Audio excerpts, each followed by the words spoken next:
आपण पाहत आहात तिरंगा न्यूज महाराष्ट्र चॅनल।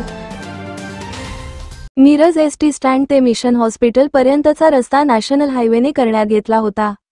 हा रस्ता वास्तविक NHच्या नियमानुसार करणे आवश्यक होते। सुरुवातीला 100 कोटी रुपये खर्चाचे बजेट दाखविण्यात आले, त्यानंतर तो अनेक अडचणी सांगत 50 कोटीवर आला, मात्र 50 कोटीचा खर्च देखील करण्यात आला नाही। शेवटी तो 28 कोटीवर निभावला गेला। मात्र नॅशनल हायवेच्या नियमानुसार 14 मीटरचा रस्ता मंजूर झालेला असताना तो 10 मीटरवर आणण्यात आला।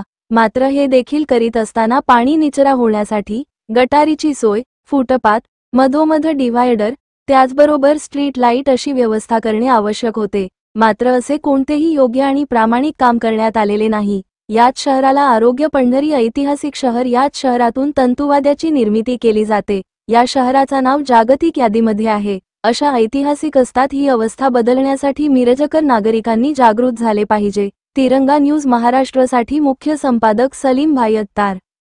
सांगली, मिरज आणि कुपवाड महापालिका निवडणूक 2026च्या पार्श्वभूमीवर तिरंगा न्यूज महाराष्ट्रच्या वतीने आपण घेऊन आलो आहोत प्रभाग पंचनामा। वास्तवातील सत्यता दाखवणारे महाराष्ट्रातील एकमेव तिरंगा न्यूज महाराष्ट्र चॅनल।